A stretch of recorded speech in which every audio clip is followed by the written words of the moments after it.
पिछले कक्षा में हम एनटीपीसी के फर्स्ट डे का फर्स्ट शिफ्ट का क्वेश्चन सॉल्व किए थे मैथ्स का। आज हम फर्स्ट डे फर्स्ट शिफ्ट का एप्टीट्यूड और रीजनिंग का क्वेश्चन सॉल्व करेंगे। पिछले क्लास में क्या था, हम 28 क्वेश्चन किए थे, 2 क्वेश्चन हमारे रह गए थे। उस 2 क्वेश्चन को हम क्या करेंगे, अभी सॉल्व करेंगे। ठीक है, चलिए क्वेश्चन देख लेते हैं, स्टार्ट करते हैं। अभी हम यहाँ पे 2 क्वेश्चन जो पिछले क्लास के रह गए थे उसको करेंगे, फिर हम एप्टीट्यूड और रीजनिंग के क्वेश्चन को करेंगे। ठीक है, तो हमारा क्वेश्चन जो है 28 नंबर का क्वेश्चन हमारा 28 कर लिए थे, 29 क्वेश्चन है। वर्तमान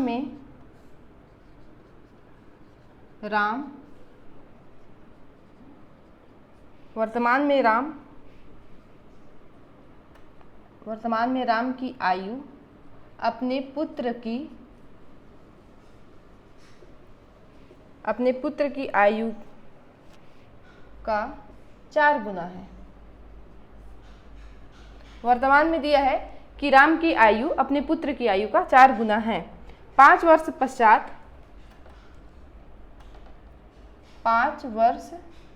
पश्चात पिता की आयु पुत्र की आयु की 3 गुनी रह जाती है। पुत्र की मतलब राम की आयु कितनी हो जाती है,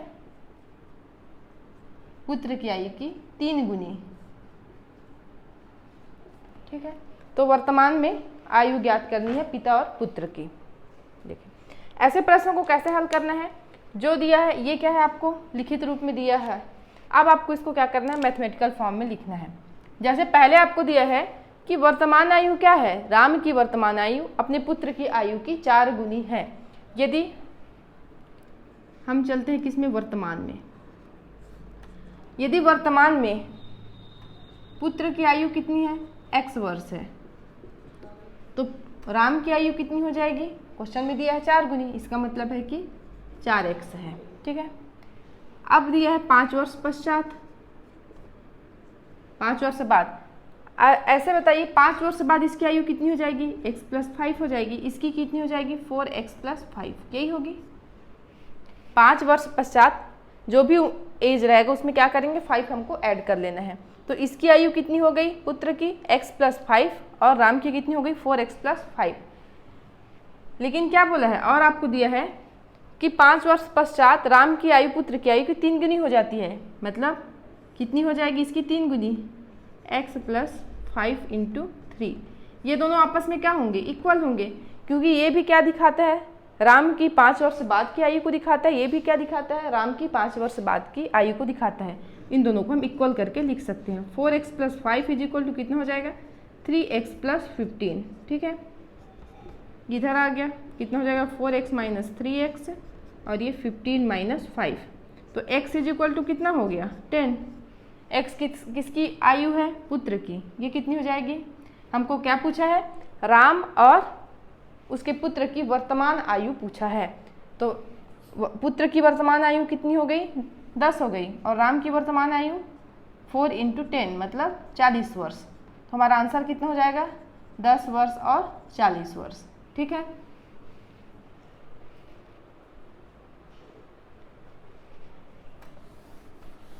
नेक्स्ट क्वेश्चन देखते हैं।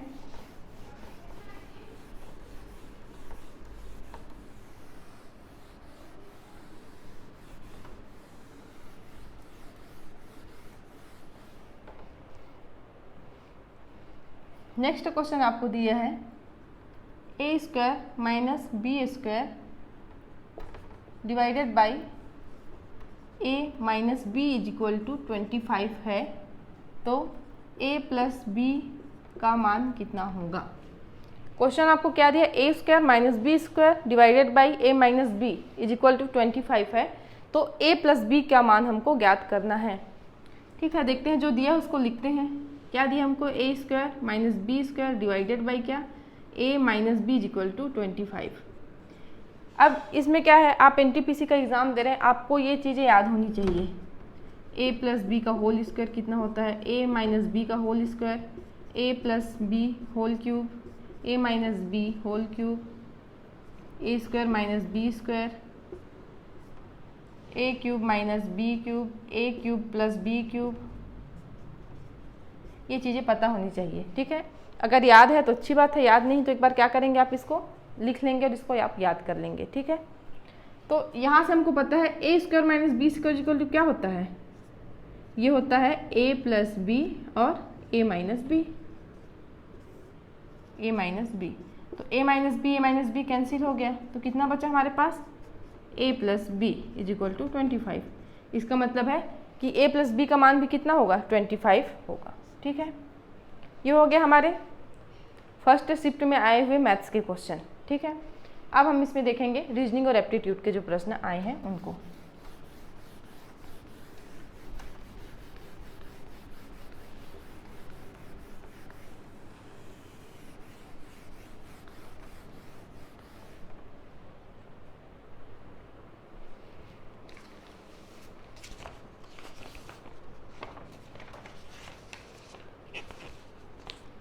चलिए, इसमें सबसे पहला प्रश्न है आपका, यदि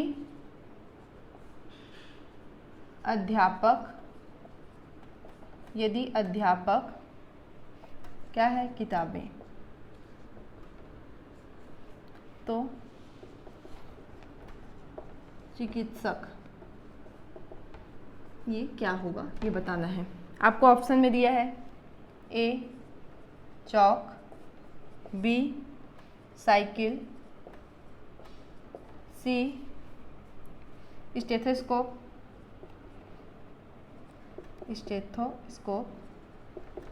और सी आपको एप्रॉन।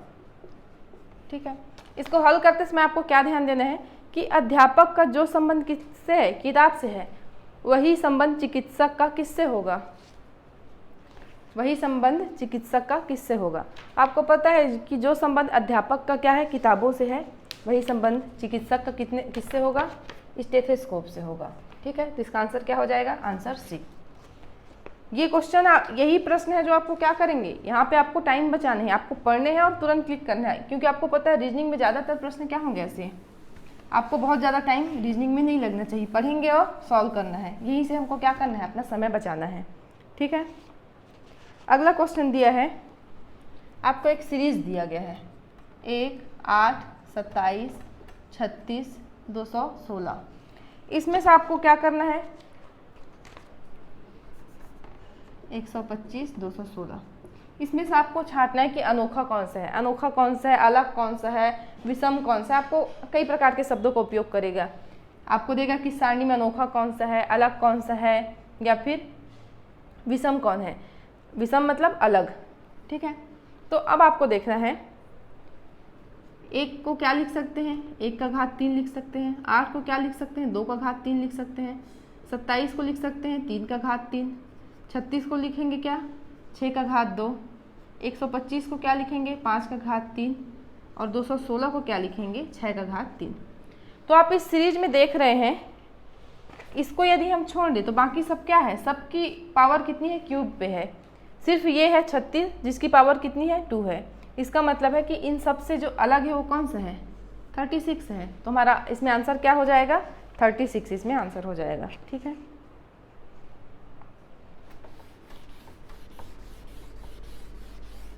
चलिए नेक्स्ट क्वेश्चन देखते हैं।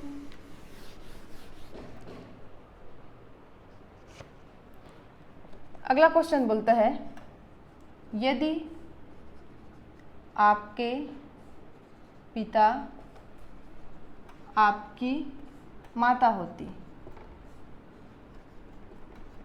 आपके पिता आपकी माता होती, आपके माता आपकी माता आपका भाई। यदि आपके पिता आपकी माता होती, आपकी माता आपका भाई और आपका भाई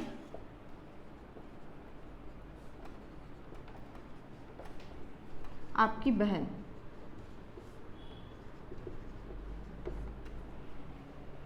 आपका भाई आपकी बहन और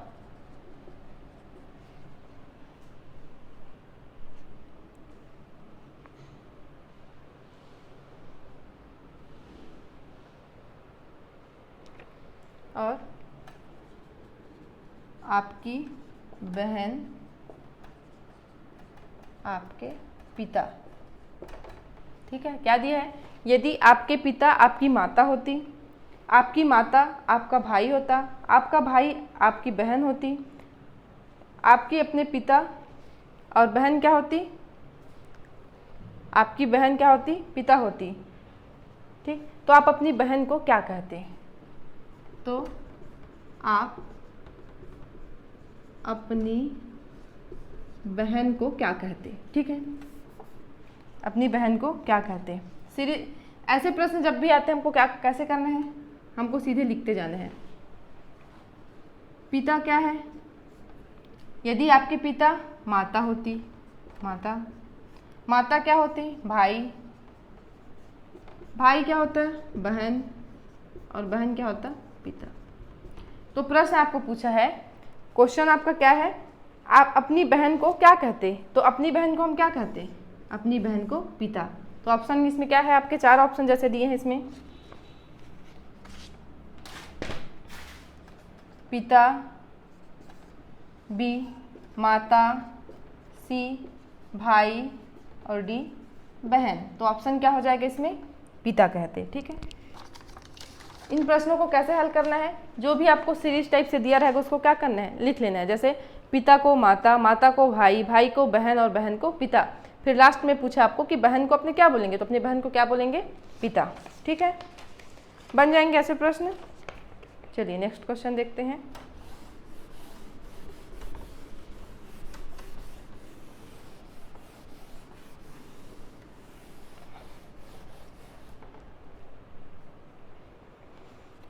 अब नेक्स्ट क्वेश्चन किसे देखेंगे? ब्लड रिलेशन से। ठीक है, ब्लड रिलेशन के क्वेश्चन हमसे जनरली क्या होते हैं? गलत हो जाते हैं। इसको जब भी आप प्रैक्टिस करेंगे एक चीज़ याद रखिएगा कि ज़्यादातर ब्लड रिलेशन के क्वेश्चन में क्या होती है? 3 पीढ़ी की बातें होती है, आपके दादा की, पिता की और अपने पीढ़ी की। तो क्वेश्चन ज़्यादातर आप देखेंगे मैक्सिमम क्वेश्चन आपको 3 पीढ़ी से मिलते हैं।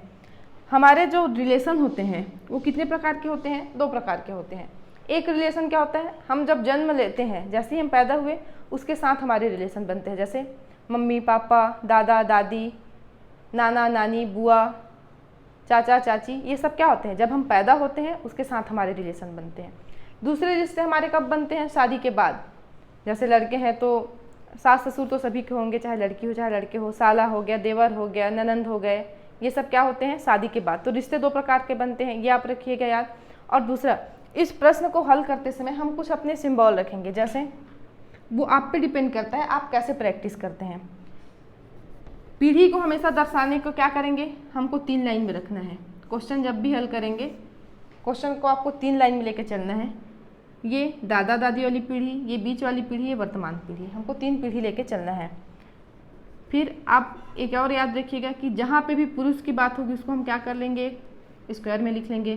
जहाँ पे महिला की बात होगी उसको क्या करेंगे? एक सर्कल में लिख लिए। फिर क्या हुआ कि यदि हस्बैंड वाइफ है तो उसको हम इस निशान से लिख लिए। ठीक है, तो ऐसे जब आप प्रश्न बनाएंगे तो आपका क्या होगा? क्वेश्चन आसान होगा। जैसे कोई बोल दिया कि किस इसके बारे में बात हुई कि यहाँ पे 2 भाई बहन हैं। ठीक है, तो आपको पता है ये क्या हो गए? भाई और एक बहन।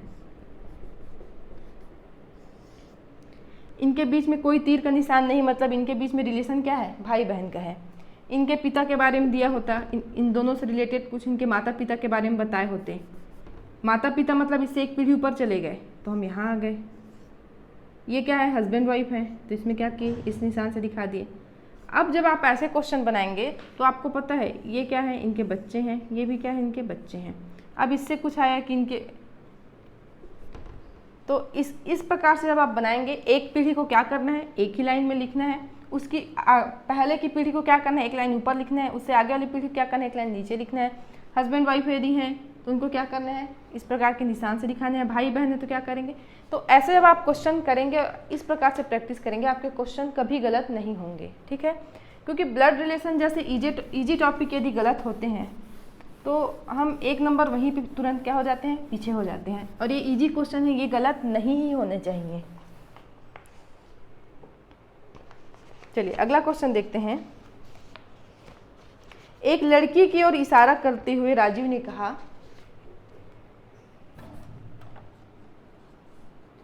एक लड़की की ओर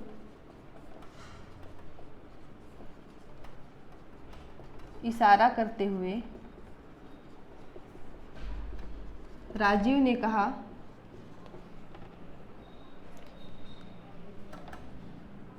यह मेरी बहन के भाई, यह मेरी बहन के भाई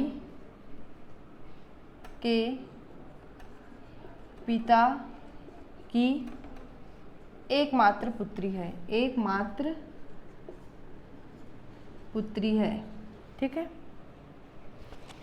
तो आपको बताना है कि इस लड़की का राजीव से क्या संबंध है, राजीव से क्या संबंध है, ये आपको बताना है। ऑप्शन है आपके पास ए माँ, बी चाची, सी बहन और डी साली। ठीक है, देखिए इसको हल करते हैं। ये राजीव है, ये क्या किया, एक लड़की की ओर इशारा करता है और बोलता है कि ये लड़की के बारे में अब बता रहा है, ये मेरी बहन, मतलब इसकी जो भी बहन होगी, इसकी एक बहन है, के भाई। ठीक है, राजीव क्या बोल रहा है कि मेरी बहन, ये इसकी बहन हो गई, के भाई, ये सब क्या हैं, इसके बहन भाई सब क्या होंगे, राजीव की बहन क्या हो गई, उसी पीढ़ी की हो गई, भाई बहन है तो क्या है, दोनों एक ही पीढ़ी के हैं। तो मेरी बहन के भाई मतलब इसका जो भाई होगा वो भी क्या होगा, इसी पीढ़ी का होगा। भाई के पिता, पिता मतलब क्या हो गया, अगली पीढ़ी में चले गए। ठीक है, इनका पिता हो गया, पिता की एकमात्र पुत्री है, एकमात्र पुत्री है मतलब 1 2 3 आपको मिल गया कि 2 भाई 1 बहन तो है। ये सब क्या होंगे, जब ये इनका पिता है तो ये भी इनका पिता होगा और ये भी इनका पिता होगा। एकमात्र बहन है मतलब किसकी ओर इशारा कर रहा है, इसी की ओर इशारा कर रहा है। तो आपको बताना है कि राजीव जो है इस लड़की की क्या है, तो बहन है। ये लड़की क्या है, इस राजीव की बहन होगी। ठीक है, क्वेश्चन देख लीजिए। एक लड़की की ओर इशारा करते हुए बोलता है कि मेरी बहन मतलब इसकी बहन की भाई के पिता की एकमात्र पुत्री है। तो 2 भाई 1 बहन मतलब ये एकमात्र पुत्री है, मतलब ये जो बहन बोला है वो क्या है, इसी के बारे में बात हो रही है। ठीक है, तो क्या हो जाएगा वो, बहन।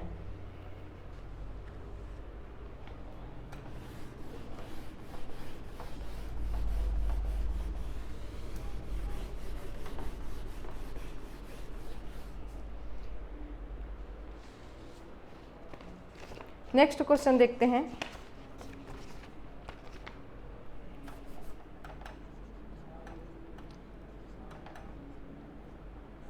दौड़ने की प्रतिस्पर्धा में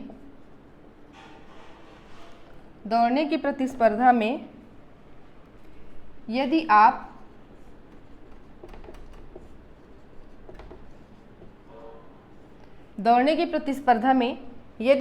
अंतिम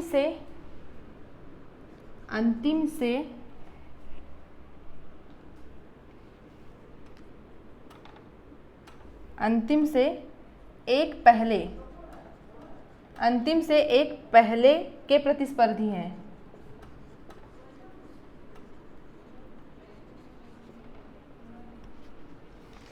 ठीक है, बोल रहे दौड़ने की प्रतिस्पर्धा में यदि आप अंतिम से एक पहले के प्रतिस्पर्धी हैं तो उस दौड़ में आपका स्थान क्या होगा। ठीक है, तो आपको ऑप्शन दिया है ए अंतिम, बी अंतिम से दूसरा, सी अंतिम से तीसरा और डी अंतिम से चौथा। ये बहुत आसान प्रश्न होते हैं, इसको आपको पढ़ना है और सीधे लगाना है। क्वेश्चन क्या दिया है कि प्रतिस्पर्धा में क्या हो रहा है, आपका स्थान क्या है, अंतिम से एक पहले है, मतलब क्या है, बहुत सारे लोग दौड़ रहे हैं तो अंतिम जो भी आया है उससे एक पहले है, मतलब अंतिम से कौन सा स्थान है, दूसरा स्थान है। तो ऑप्शन क्या हो जाएगा, बी, अंतिम से दूसरा स्थान। ठीक है, एक पहले मतलब क्या, अंतिम से दूसरा स्थान। नेक्स्ट क्वेश्चन देखते हैं। यदि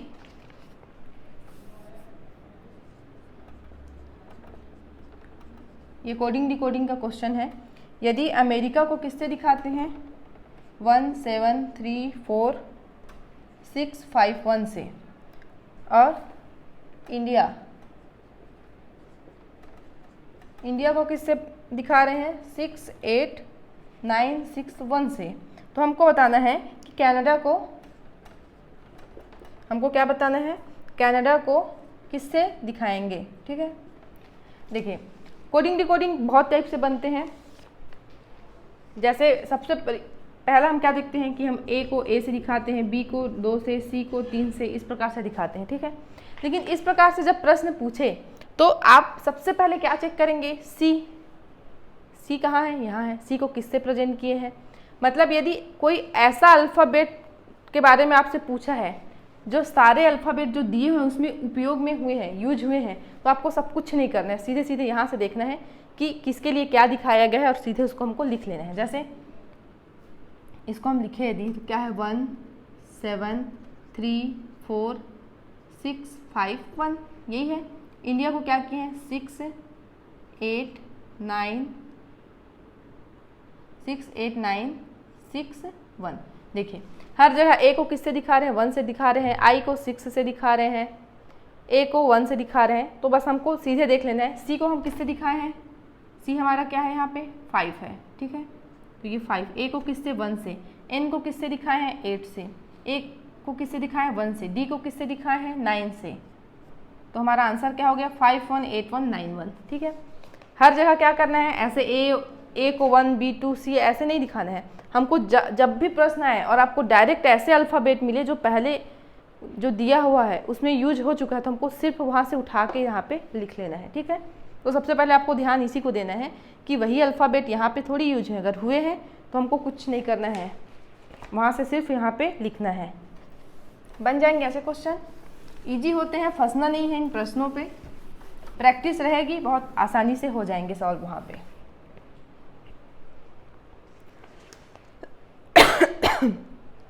नेक्स्ट क्वेश्चन देखते हैं। इसमें बोल रहा है कि जूलिया अपने घर से उत्तर दिशा की ओर चलना शुरू करती है। ये कोई लड़की है जूलिया, वो क्या करते हैं अपने घर से उत्तर दिशा की ओर चलती है। जब भी क्वेश्चन हल करेंगे हमारा क्या रहता है, ये उत्तर, ये दक्षिण, ये पूरब, ये पश्चिम। ये क्या होता है मैप में हम जब भी लेंगे, जैसे भारत का मैप बना हुआ है यहाँ पे, तो हम क्या करते हैं ऊपर उत्तर, नीचे दक्षिण, ये पूरब, ये पश्चिम। कोई भी आपको हल करना है तो इसमें दिशा कैसे होते हैं, उत्तर दक्षिण पूरब पश्चिम। ठीक है, तो क्वेश्चन में पहले बोला है कि जूलिया क्या करती है अपने घर से उत्तर दिशा की ओर चलती है। ये उत्तर दिशा की ओर गई, कुछ देर बाद वह बाएं मुड़ जाती है। यहाँ गई और क्या हुई, बाएं मुड़ गई। बाएं मतलब किधर, ये बाएं मुड़ी, बाएं मुड़ने के बाद क्या करती है वह फिर दाएं मुड़ जाती है। अब देखिए आपको कैसे ध्यान रखना है, ये ऊपर गई तो बायां किधर हुआ, ये बायां हुआ, बाएं मुड़ी। अब ये इस प्रकार से है। उसके बाद क्या बोल रहे हैं कि और फिर वह दाएं मुड़ गई। अब दायां किधर है, इधर है, मतलब ये हमारा दायां, वह दायां मुड़ी। उसके बाद क्या की, फिर से दाएं मुड़ी, दाएं मतलब ये इधर। तो अब वो पूछ रहा है कि जूलिया का जो फेस है वो किस तरफ है, किस दिशा की ओर है। अब आप देख सकते हैं किधर देख रही, वो उधर देख रही है। ये हमारा उत्तर होता है, ये दक्षिण होता है, ये पूरब होता है, ये पश्चिम होता है। तो जूलिया का मुंह किस तरफ है, जूलिया का मुंह किस तरफ है, पूर्व की तरफ है। ठीक है,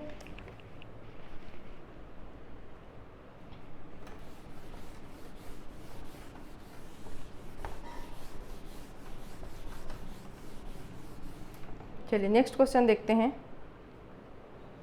यदि ए बी का पुत्र है, यदि ए बी का पुत्र है तथा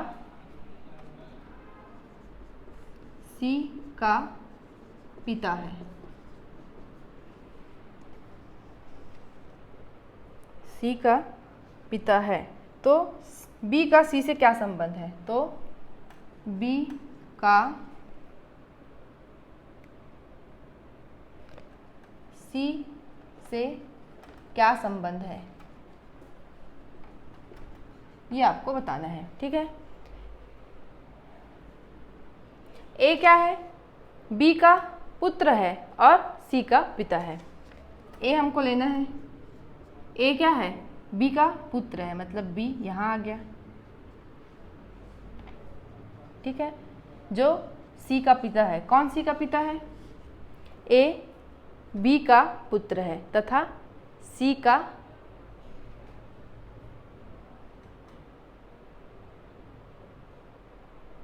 पिता है। ठीक है, क्वेश्चन बोला है आपको ए के बारे में बता रहा है, ए बी का पुत्र है और सी का पिता है, तो ठीक है, ए बी का पुत्र है और सी का पिता है, तो आपको इन दोनों के बारे में बताना है कि बी जो है ए से क्या संबंध है, तो बी का क्या संबंध है ए से, बी का संबंध सी से क्या है, ये इसका आपको ऑप्शन दिया है 4, दादा दादी, बी पोता पोती। ठीक है, पुत्र और डी पिता। क्वेश्चन आपको दिया है कि ए बी का पुत्र है, ये दिख गया, ए जो है बी का पुत्र है और सी का पिता है, तो ए क्या है, सी का पिता है, तो आपको बी और सी के रिलेशन को बताना है। तो बी क्या है, दादा या दादी होंगे, क्योंकि यहाँ पे हमको क्या है, हमको जेंडर नहीं बताया गया है कि क्या है, इसलिए क्या होगा, दादा भी हो सकता है और दादी भी हो सकती है। ठीक है,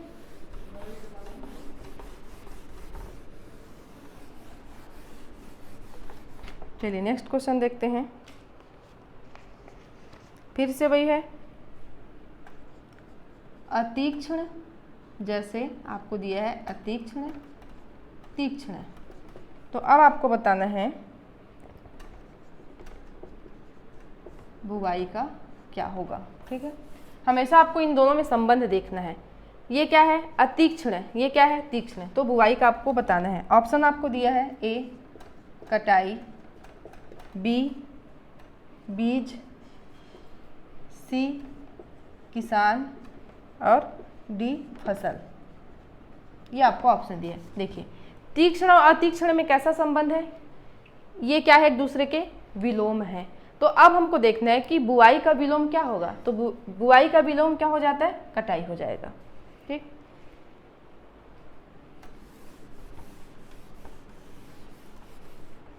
अगला क्वेश्चन देखते हैं। आपको नीचे एक श्रेणी दी गई है, 6, 12, 20, 30,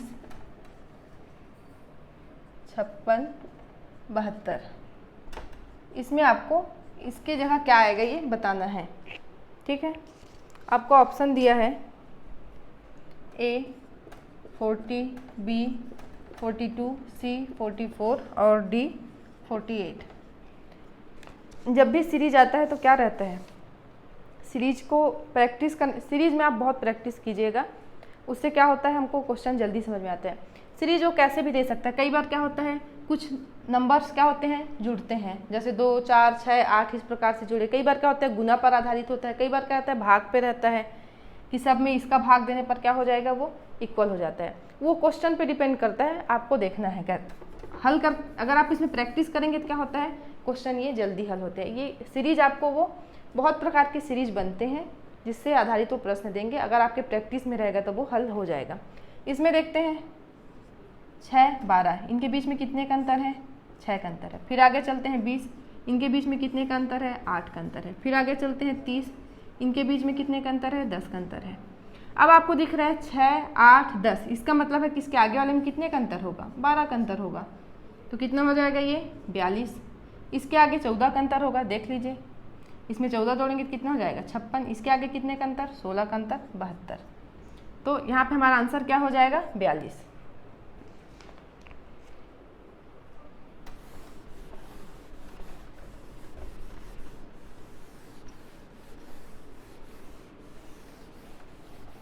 नेक्स्ट क्वेश्चन देखते हैं।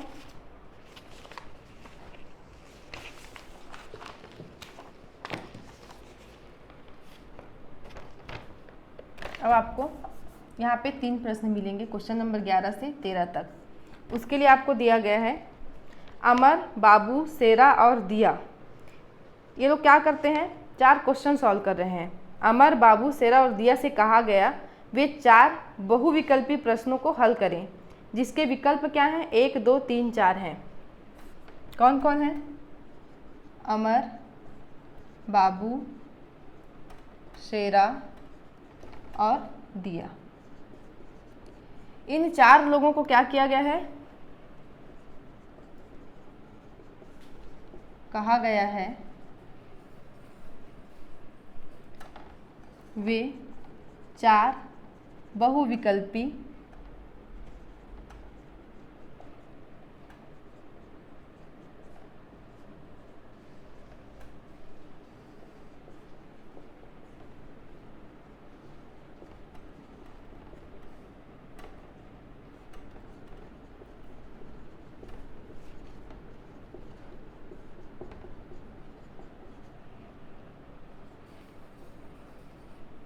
ठीक है। और आपको एक टेबल दिया गया है, और आपको क्या किया गया है, टेबल दिया गया है।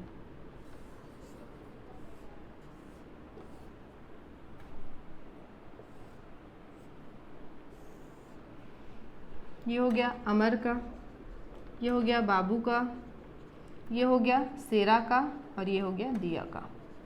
ठीक है। क्वेश्चन कितने हमारे पास, 4 क्वेश्चन हैं। क्वेश्चन 1, क्वेश्चन 2, क्वेश्चन 3 और ये क्वेश्चन 4। ठीक है। ये चारों क्या किए हैं, एक एक विकल्प को क्या किए हैं, टिक किए हैं। जैसे क्वेश्चन फर्स्ट में क्या किया है, अमर जो है आंसर को सेकंड आंसर को लगाया है, शेरा फर्स्ट को लगाया है, ये भी फर्स्ट को लगाया और ये 3 को। ठीक है। ये चौथे आंसर को टिक किया है, ये तीसरे आंसर को, ये दूसरे को और ये चौथे को। फिर क्वेश्चन नंबर 3 में अमर किसको टिक किया है, तीसरे को, बाबू किसको टिक किया है, चौथे को, शेरा किसको टिक किया है, तीसरे को और दिया फर्स्ट को। फिर क्वेश्चन नंबर 4 पे आते हैं, उसको क्या किया है, अमर तीसरे को किया है, ये दूसरे को, ये भी दूसरे को और ये चौथे को। क्वेश्चन में आपको क्या दिया है, ये लोग 4 क्वेश्चन सॉल्व करते हैं और अपने अपने हिसाब से आंसर टिक करते हैं। जैसे अमर क्या किया है, पहले क्वेश्चन में सेकंड आंसर लिया, दूसरे क्वेश्चन में 4, तीसरे में 3rd और चौथे में 4। बाबू क्या किया है, पहले क्वेश्चन में फर्स्ट आंसर, दूसरे क्वेश्चन में 3rd आंसर, ये सब लगाए हैं। ठीक है। अब आपको प्रश्न बोलता है, आगे लाइन ध्यान से सुनिएगा। इसमें बोला है बाबू के सभी उत्तर गलत हैं। अब देखिए ये जो 4 आंसर लगाया ये चारों क्या है, गलत है। इसका मतलब है कि क्वेश्चन नंबर फर्स्ट का फर्स्ट आंसर नहीं होगा, ये कंफर्म है। मतलब क्वेश्चन नंबर फर्स्ट में आपको ऐसे देते हैं जैसे हम ABCD लगाते हैं, वैसे आपको पहला ऑप्शन दिया है, दूसरा ऑप्शन, तीसरा ऑप्शन और चौथा ऑप्शन। जैसे हम मल्टीपल चॉइस में जो भी एग्जाम देते हैं ऐसे ही हमको मिलते हैं, मल्टीपल चॉइस में ABCD के रूप में मिलता है। वैसे ही क्या किया आंसर, अगर आपको 1, 2, 3, 4 में से एक टिक करना है ऐसे देता है तब। तो आपको क्या बोला है कि बाबू जो आंसर लगाया है वो सब क्या है, गलत है। इसका मतलब है कि क्वेश्चन नंबर फर्स्ट का आंसर जो होगा 1, ये कंफर्म है गलत होगा। मतलब क्वेश्चन नंबर फर्स्ट में 1 तो होगा ही नहीं, ये 1 लगाया ये गलत है, शेरा भी 1 लगाया है तो इसका भी आंसर गलत होगा। ठीक है। फिर आगे चलते हैं। फिर बाबू क्या किया है, सेकंड क्वेश्चन में आंसर 3 लगाया है, तीसरा आंसर गलत है क्योंकि बाबू के सारे आंसर गलत है बोला है। फिर आते हैं क्वेश्चन नंबर 3rd में ये 4th लगाया है, मतलब यहाँ पे 4th आंसर भी गलत है, और क्वेश्चन नंबर 4 में 2 गलत है, मतलब ये भी गलत है। ठीक है। आपको पहला लाइन क्या बोला है, बाबू के सभी उत्तर गलत हैं।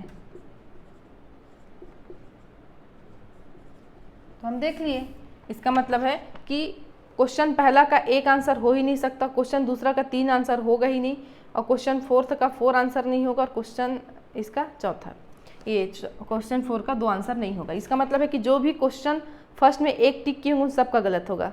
तो बाबू का गलत हो गया और शेरा का भी गलत हो गया। फिर क्वेश्चन नंबर 2 का आंसर 3 नहीं होगा, ये कन्फर्म है, तो ये 3 गलत हो गया। 4 नहीं होगा, 4। क्वेश्चन नंबर 4 का 2 नहीं होगा, कन्फर्म है, तो 2 इसका गलत किया, और शेरा भी 2 ही लगाया था तो उसका भी आंसर गलत हो गया।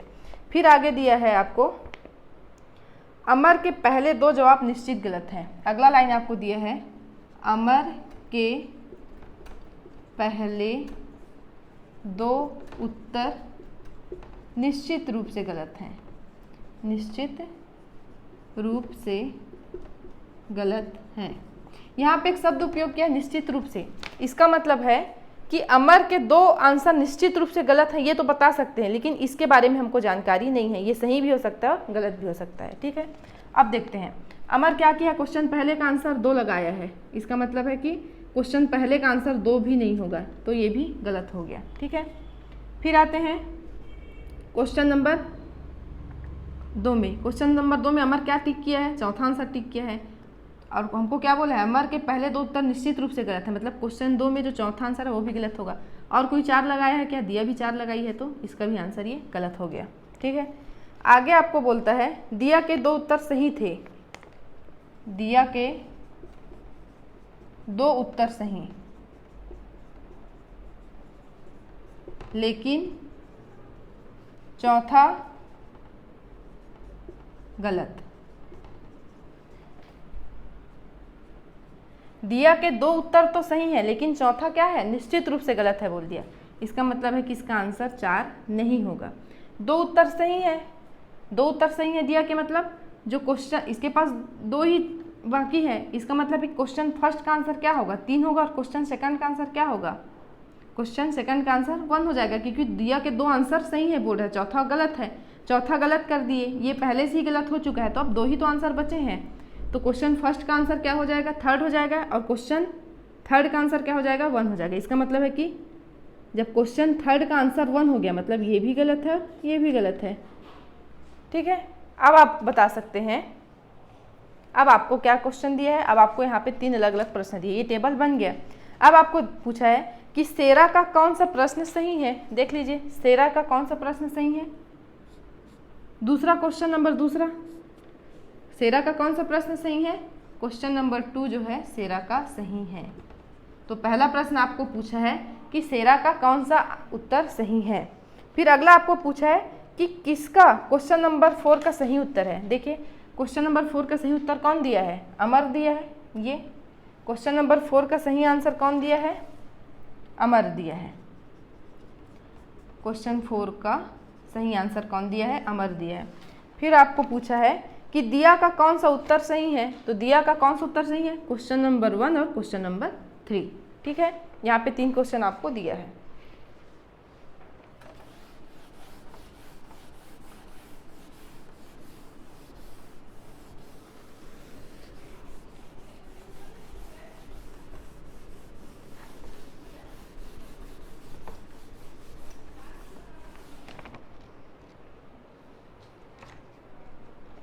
चलिए अगला क्वेश्चन देखते हैं।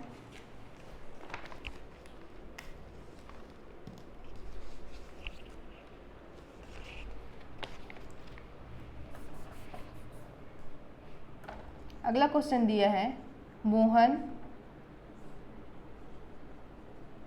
रोहन से लंबा है,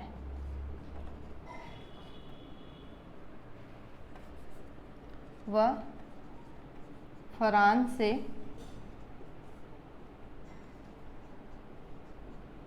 ठिगना है।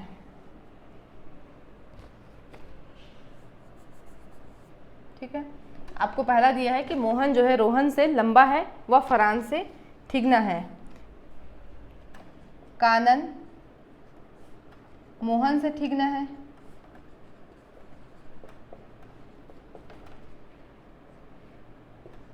लेकिन वह रोहन से लंबा है, लंबा है। शंकर रोहन व फरहान से लंबा है।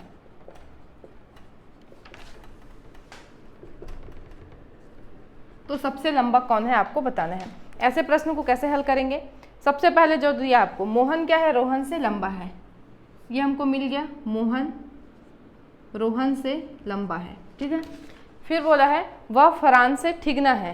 कौन, जब भी ऐसे देता है और वह, इसका मतलब क्या है, जिसके बारे में पहले बताया है मोहन के बारे में, तो आपको ये बोल रहा है कि मोहन जो है रोहन से लंबा है और मोहन क्या है, फरहान से ठिगना है, मतलब फरहान इससे भी लंबा है, ये फरहान यहाँ आ गया। फिर बोल रहा है कि कानन मोहन से ठिगना है। कानन क्या है? मोहन से ठिगना है लेकिन रोहन से बड़ा है। इसका मतलब है कि कानन के बारे में बता रहा है, ये क्या है? मोहन से ठिगना है कानन, तो के यहाँ पे आएगा, लेकिन ये क्या है? रोहन से बड़ा है, ये दिया है।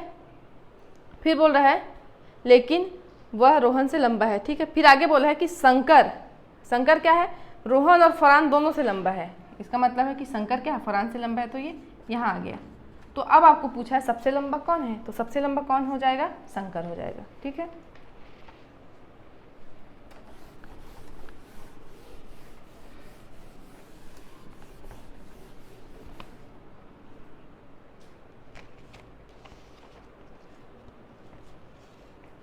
नेक्स्ट क्वेश्चन देखते हैं। अब आपको देखते हैं कुछ कथन दिया गया है। पहला कथन आपको दिया गया है कि कुछ पक्षी गधे हैं, कुछ पक्षी गधे हैं। और दूसरा कथन आपको दिया गया है सब गधे बेवकूफ़ हैं, सब गधे बेवकूफ़ हैं।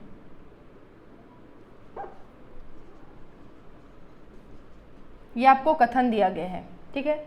इससे आपको दो निष्कर्ष दिया गया है। निष्कर्ष आपको क्या दिया है?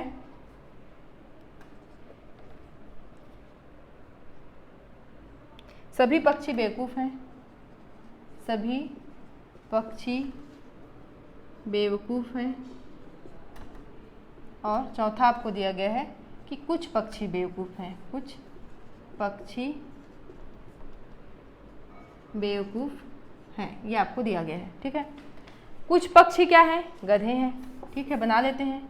ये कुछ क्या हो गए हैं? पक्षी हो गए हैं जो क्या हैं? गधे हैं। ये क्या हो गया है? कुछ पक्षी हैं जो क्या हैं? गधे हैं। लेकिन अब आपको बोला है कि सभी गधे क्या हैं? बेवकूफ़ हैं। मतलब जितने भी गधे हैं वो सब क्या हैं? बेवकूफ़ हैं। अब आप देखिए, इस प्रश्न को जब भी हल करेंगे हमको सिर्फ दो चीज़ें ध्यान रखनी है। हमको अपना एक्स्ट्रा दिमाग कुछ नहीं लगाना है। जो चीज़ें हमको निश्चित रूप से पता है उसको हमको क्या मानना है? सही मानना है। और जिस चीज़ के बारे में हमको कोई जानकारी नहीं है उसको हमको क्या करना है? गलत मान के चलना है, ठीक है। तो सभी पक्षी क्या हैं? बेवकूफ़ हैं। ये दिख रहा है क्या? नहीं, हो भी सकते नहीं भी हो सकते, हमको नहीं पता कि सभी पक्षी बेवकूफ़ हैं कि नहीं है। इसीलिए क्या करना है हमको? ये पहला कथन क्या हो जाएगा? गलत हो जाएगा। कुछ पक्षी बेवकूफ़ हैं, बिल्कुल हैं कुछ पक्षी, क्योंकि सभी गधे क्या हैं? बेवकूफ़ है। और कुछ पक्षी क्या हैं? गधे हैं। इसका मतलब है कि हमारा जो सेकंड आंसर है वो सही होगा कि कुछ पक्षी बेवकूफ़ है। आपको ऑप्शन कैसे दे दिया कि केवल 3 सही हैं, बी केवल 4 सही हैं, सी 3 व 4 दोनों सही हैं, डी 3 व 4 दोनों सही नहीं हैं। तो इसमें ऑप्शन क्या हो जाएगा? केवल 4 सही हैं, ठीक है।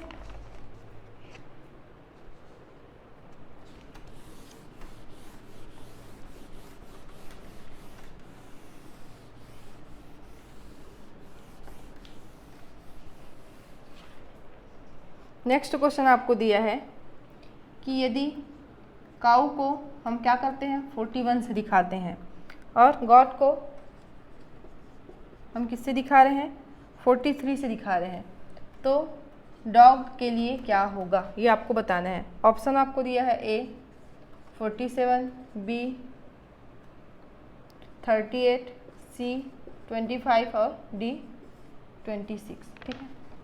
एक याद रखिएगा, यहाँ पे कितने अल्फ़ाबेट हैं? 3 अल्फ़ाबेट्स हैं। यहाँ पे नंबर कितने हैं? 2 नंबर्स हैं। यहाँ पे 4 अल्फ़ाबेट्स हैं और यहाँ पे नंबर कितने हैं? 3 हैं।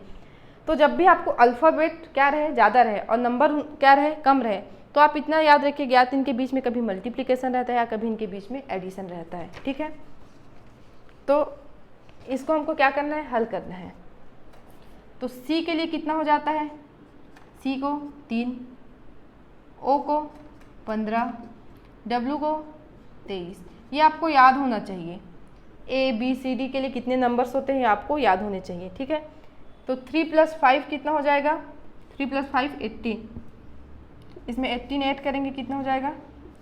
41, ठीक है। आपको मिल गया। क्या हो रहा है? जो भी अल्फ़ाबेट्स के नंबर होते हैं उनको क्या किया जा रहा है, ऐड किया जा रहा है। ठीक है, गौर का देख लेते हैं आप। जी के लिए कितना होता है, 4 होता है, नहीं, जी के लिए 7 होता है। ठीक, ओ के लिए 15 होता है, ए के लिए 1 होता है और टी के लिए क्या होता है, 20 होता है। फिर से ऐड करके देखते हैं। ये कहीं पे मिस्टेक हो गया है, GOAT है ना,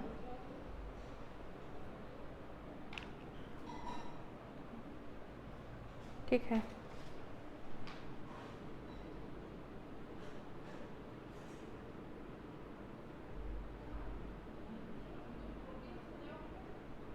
ठीक है, इसको ऐड करेंगे कितना हो जाएगा, 43 हो जाएगा। 16, 23, 23 और 20, 43। तो अब हमको किसका बताना है, डॉग का बताना है। तो डी का कितना होता है, 4 होता है, ओ का कितना होता है, 15 होता है और जी का कितना होता है, 7 होता है। तो 4, 7, 11, 11 और 15 कितना हो गया, 26। तो हमारा आंसर क्या हो गया, डी आंसर। ठीक है,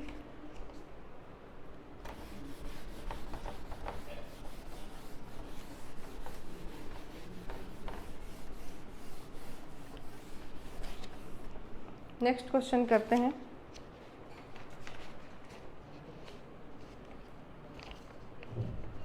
आपको 5 विद्यार्थी दिया गया है,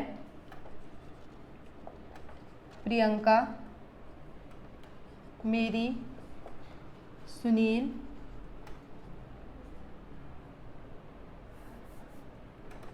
आशा व रियान। ठीक है, हम इसको क्या करेंगे, पी से दिखाएंगे, एम से दिखाएंगे, एस से, ए से और आर से। ठीक है, ये क्या हैं, ये सब एक पंक्ति में एक कतार में खड़े हुए हैं, जिसमें आपको बताया है कि प्रियंका और सुनील रियान से आगे खड़े हैं। प्रियंका और सुनील क्या किए हैं, रियान से आगे खड़े हैं। रियान यहाँ पे खड़ा है, इससे आगे कौन खड़े हैं, इससे आगे कौन खड़े हैं, प्रियंका और सुनील। ये आपको दिया है पहला लाइन, प्रियंका और सुनील रियान से आगे खड़े हैं। रियान क्या है, रियान व आशा के बीच में सुनील है। देखिए, रियान और आशा के बीच में सुनील है, इसका मतलब है कि यहाँ पे एक और व्यक्ति बैठेगा, वो कौन है, आशा। पहला लाइन आपको दिया है कि रियान क्या है, प्रियंका और सुनील से पीछे है। ठीक है, प्रियंका और सुनील रियान से आगे खड़े हैं, तो इसके आगे कौन खड़ा है, रियान से आगे प्रियंका और सुनील खड़े हैं। फिर अगला लाइन बोला है कि रियान और आशा के बीच में सुनील बैठा है, इसका मतलब है कि यहाँ पे कौन होगा, आशा। सुनील व मैरी के बीच में रियान है, सुनील और मैरी के बीच में रियान है, इसका मतलब है कि मैरी कहाँ आ जाएगी, यहाँ आ जाएगी। तो सबसे आगे कौन खड़ा है, तो सबसे आगे कौन खड़ा है, प्रियंका खड़े हैं। ठीक है, क्वेश्चन देखिए दिया है कि प्रियंका और सुनील रियान से आगे खड़े हैं, आगे हैं। फिर बोला है कि आशा और रियान के बीच में सुनील है और सुनील और मैरी के बीच में रियान है, तो सबसे आगे कौन है, सबसे आगे प्रियंका है। ठीक है, बन जाएंगे ये प्रश्न। आगे देखते हैं।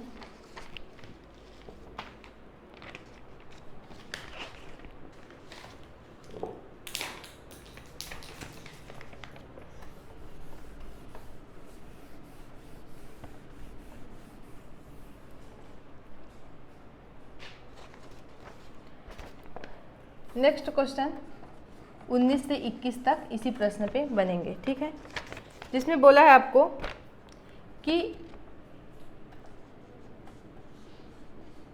आपकी ओर चेहरा किए हुए 5 लड़कियां बैठी हैं। ठीक है, आपकी ओर चेहरा किए हुए क्या किए हैं, आपके सामने 5 लड़कियां बैठी हैं। ये हम बैठी खड़ी हूँ, मेरे सामने क्या है, फेस किए हुए 5 लोग बैठे हुए हैं। ठीक है, जैसे बोर्ड में हम देखेंगे तो क्या है, ये मेरे सामने 5 लड़कियां बैठी हैं, 1, 2, 3, 4 और ये 5।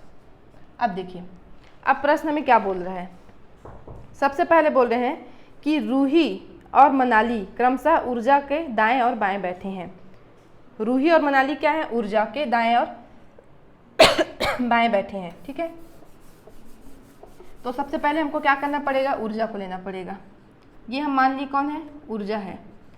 तो क्या है, इसके दाएं और बाएं क्रमशः कौन है? रूही। रूही इसके दाएं, इसका दायां कौन सा होगा? इसका दायां किधर हो जाएगा? ये हो जाएगा। इसका दायां जब भी आप देखेंगे आपके सामने यदि कोई है तो जो आपका दायां है वो उसका बायां होगा और आपका जो बायां है उसका दायां होगा, यही होगा। अगर आपके सामने कोई व्यक्ति खड़ा है तो आपका अगर दायां हाथ किधर है? इधर है, तो उसका क्या होगा? इधर बायां हाथ होगा। ठीक है, तो अब क्या बोला है? ऊर्जा के दाएं व बाएं क्रमशः कौन बैठी है? रूही और मनाली। तो ऊर्जा का दायां कौन सा होगा और बायां कौन सा होगा? हमारा दायां इधर है तो ऊर्जा का दायां किधर होगा? इधर होगा। मतलब इस तरफ क्या होगा? ऊर्जा का बायां होगा। तो ऊर्जा के बाएं में कौन बैठी है? मनाली बैठी है। ये किसका स्थान हो गया? ये मनाली का हो गया। ठीक है, और इसके दाएं कौन बैठी है? रूही। हमारा जो बायां उसका ये दायां होगा तो इधर कौन बैठेगी? रूही। तो ये रूही का स्थान हो गया। ठीक है, फिर आगे आपको बोली है मनाली व तान्या के बीच ध्वनि बैठी है। मनाली व तान्या, इसके बीच में कौन बैठी है? ध्वनि। तो ये कौन हो जाएगी? ध्वनि। मनाली और तान्या, तो तान्या क्या हो जाएगी? इधर हो जाएगी। तो ये तान्या। ये 5 लोग बैठ गए। यदि आप बिठा लिए जो दिया है तो आप आंसर आराम से दे सकते हैं। आपको पूछा है तान्या के दाईं ओर कौन बैठा है? तान्या के दाईं ओर, तो तान्या का दायां किधर होगा? हमारा दायां इधर है तो इसका दायां इधर होगा। तो तान्या के दाईं ओर कौन बैठी है? ध्वनि बैठी है। ठीक है, बीच में कौन बैठा है? 5 लोग हैं, सबसे बीच में कौन है? 1 2 इधर 1 2 इधर, बीच में कौन है? मनाली है। ठीक है, ध्वनि और रूही के बीच कितने लोग बैठे हैं? ध्वनि और रूही के बीच में कितने लोग हैं? 1 और 2 लोग बैठे हैं। ये आपके 3 प्रश्न थे, तीनों इससे हल हो जाएंगे। ठीक है,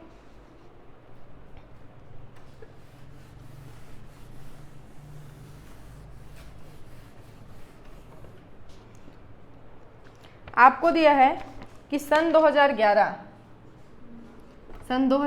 में क्या है? क्रिसमस यदि संडे को था, रविवार को है, तो 2012 में कब होगा क्रिसमस? सोमवार, ऑप्शन ए सोमवार, बी मंगलवार, सी बुधवार और डी गुरुवार। अब देखिए 2011 में क्या था? संडे को था। 2 प्रकार के वर्ष होते हैं, एक होता है लीप ईयर और एक होता है क्या? साधारण वर्ष। तो यदि साधारण वर्ष है तो एक साल में क्या होता है? दिन केवल 1 दिन खिसकता है। यदि लीप ईयर है तब क्या होता है? दिन 2 दिन खिसक जाता है। तो 2012 क्या है? Leap year. लीप ईयर किसको बोलते हैं? 4 से विभाजित हो और शताब्दी वर्ष हो तो क्या है? 400 से डिवाइड हो तो उसको क्या बोलते हैं? हम लीप ईयर बोलते हैं। 2012 क्या है? 4 से डिवाइड हो रहा है, ये लीप ईयर है। लीप ईयर है तो क्या होगा? 2 दिन खिसकेगा। यदि 2011 में रविवार को पड़ा था तो 2012 में क्या होगा? 2 दिन खिसका तो सोम मंगलवार को पड़ेगा। ठीक है, अगला क्वेश्चन देखते हैं।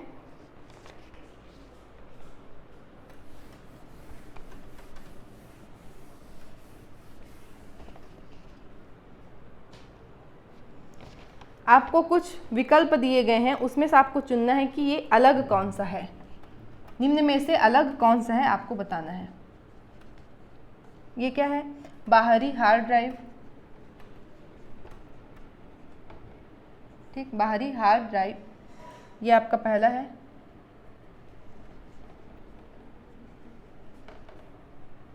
कीबोर्ड,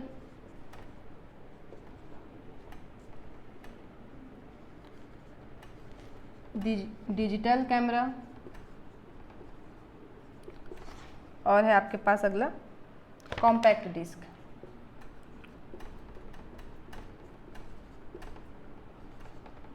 इन चारों में से कौन सा है जो विषम है, अलग है, ये आपको बताना है। ठीक है, इसको थोड़ा सा आप ध्यान से पढ़िएगा कि इन सब के क्या होते हैं? कुछ गुण होते हैं। अगर उनके गुण आपको पता है तो आप बता सकते हैं ऐसे कौन सी चीज़ है जिनके गुण सेम है, कोई एक ऐसा होगा जिसका गुण अलग होगा। जैसे देखिए हार्ड डिस्क क्या होता है? हार्ड ड्राइव क्या होता है? इसका खुद का अपना एक स्पेस होता है। डिजिटल कैमरा इसके पास भी अपनी खुद की एक मेमोरी होती है। कॉम्पैक्ट डिस्क इसकी भी खुद की मेमोरी होती है, लेकिन कीबोर्ड के साथ ऐसा कुछ नहीं है। तो इसका आंसर क्या हो जाएगा? कीबोर्ड। इन सब से अलग क्या है? ये कीबोर्ड। जैसे अब वैसे ही आपको एक और ऑप्शन दिया है, एक क्वेश्चन है कि इसके बाद आपको नेक्स्ट क्वेश्चन फिर ऐसे ही दिया है जिसमें आपको 4 ऑप्शन दिए हैं। शुतुरमुर्ग दिया है, कौवा दिया है, कबूतर दिया है और गौरैया दिया है। ठीक है, इसमें से अलग कौन सा है? तो आपको पता है कौवा भी उड़ सकता है, कबूतर भी उड़ता है, गौरैया भी उड़ता है, लेकिन शुतुरमुर्ग नहीं उड़ता है। इसीलिए क्या हो जाएगा इसमें से ऑप्शन हमारे पास ऑप्शन ए। ठीक है,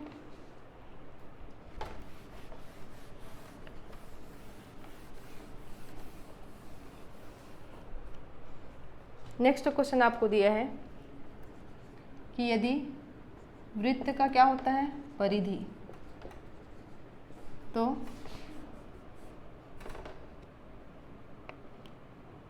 वर्ग का आपको बताना है। ये क्या होगा? ऑप्शन आपको दिया है क्षेत्रफल, बी परिमाप,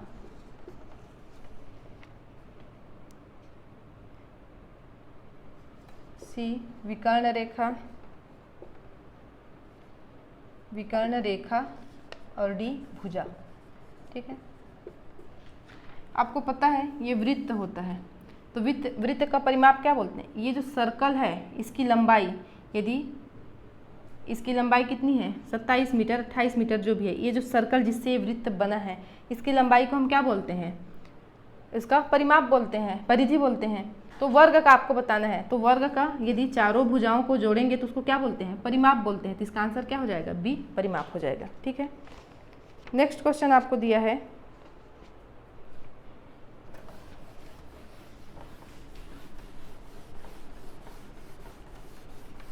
आपको 4 संख्याएं दी गई हैं, इसमें से आपको विषम संख्या बताना है।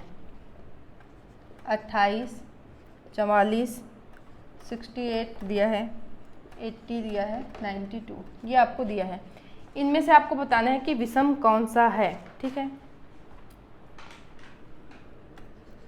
इन सब में दिख रहा है आपको क्या है? 4 का गुणा है। इसको क्या लिख सकते हैं? 7 गुणित 4, इसको लिख सकते हैं 11 गुणित 4, इसको लिख सकते हैं 17 गुणित 4, इसको लिख सकते हैं 20 गुणित 4, इसको लिख सकते हैं 23 गुणित 4। यही है।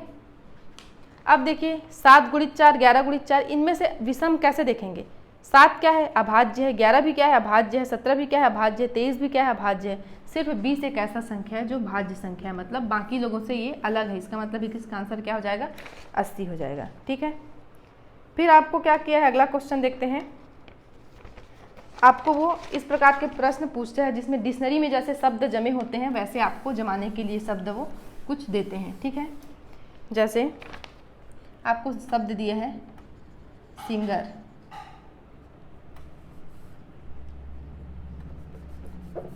तो ध्यान से देखते हैं। ये पहला शब्द दिया है, फिर आपको दिया है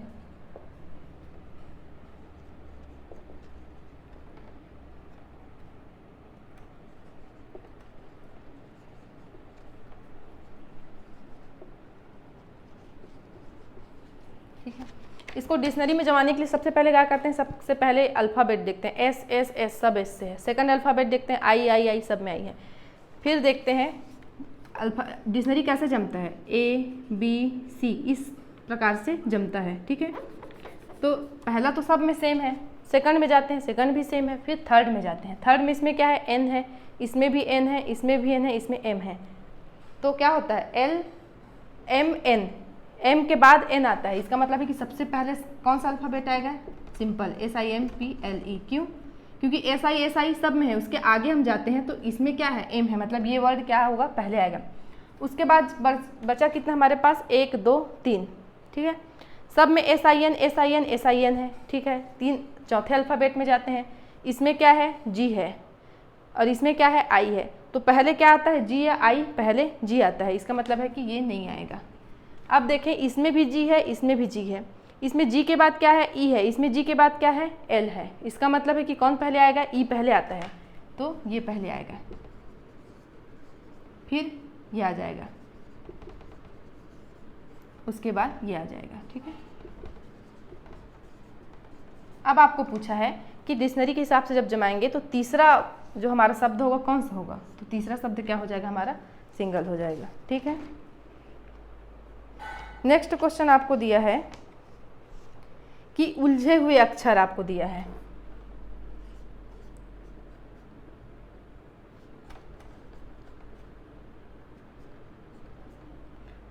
आपको दिया है कि उलझे हुए इस अक्षर को क्या करना है, सुलझाना है, और अंग्रेजी का एक शब्द बनेगा।